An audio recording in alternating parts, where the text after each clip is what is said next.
Ginkgo trees at Highland Hill Farm. This is a picture of ginkgos that we're growing down in McMinnville, Tennessee. If you'd like to go out and see them, just give us a call. We like growing ginkgo trees because they have a fantastic history to them. They are from China, where they were originally discovered.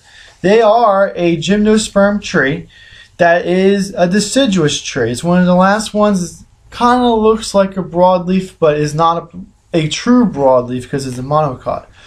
Then after they were discovered in China, they were brought over to the United States and they found quite a number of niches.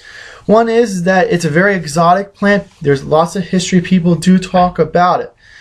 Another use is that they are a very tough and sturdy plant. They can take street trees and areas where there's lots of people walking through it. They can take a lot of abuse and still keep on growing very nicely.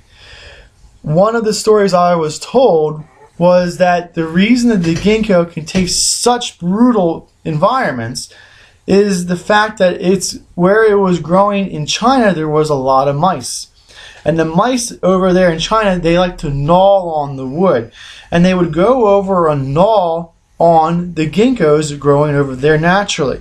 And over many generations of them not constantly getting gnawed at, the tree has been able to grow through major injuries such as girdling of marks. At my school, there was a great big ginkgo tree. My school that I went to was Delaware Valley College. A deranged student got mad at this big ginkgo tree and one night took a big chainsaw and went around and girdled the entire tree. Well, if you girdle most of the trees in our area, like maples or oaks or cherries, birches, you pretty much killed the tree. So this great big tree, ginkgo tree, which just got girdled with a chainsaw, and the school flipped out. They're like, this massive, great big ginkgo tree must be saved. We're going to have to do something to save it. So the professors at school decided, oh, we can save it by making a bridge graft on it. A bridge graft is you take bark from one tree and you relocate it onto another tree. And they did a whole bunch of bridge grafting trying to save the tree. And to their dismay, all the bridge grafting that they all tried all failed. And they thought the tree was going to be lost. Lo and behold, the tree that they didn't suspect, the tree started to grow new callus wood over where the injury was. And by itself, it fused and grafted itself back together. And all the staff and faculty were all so happy because the tree survived the chainsaw massacre and didn't get killed by the chainsaw. So it's a very resilient tree. Many places that you find ginkgo trees, and you should find ginkgo trees, is in street plantings. Because if a car goes over and bumps it, or a kid goes over and climbs it, it's not going to get hurt. And it can take the pollution of the cities very, very well. We do sell lots of ginkgo trees because of the history. They're a very tough plant, and they're also very nice looking. If you look at the leaf of the ginkgo, it's also called the maiden hair tree because of the fan of the leaf that it has. It's a very nice looking leaf.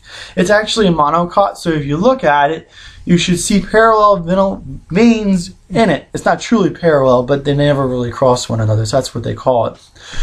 Ginkgos, when they go into the fall, their leaves start to turn yellow, and they turn yellow all about the same time, and they all fall off the tree all about the same time. My professor says it takes about a week of it being all nice yellow, and then they should all fall off at the same time. Maybe you should get a couple just to experiment so you can see if it works out for yourself. We have lots of different sizes of ginkgos available. It's a nice plant. Go take a look at it. If you have any questions, just give us a call.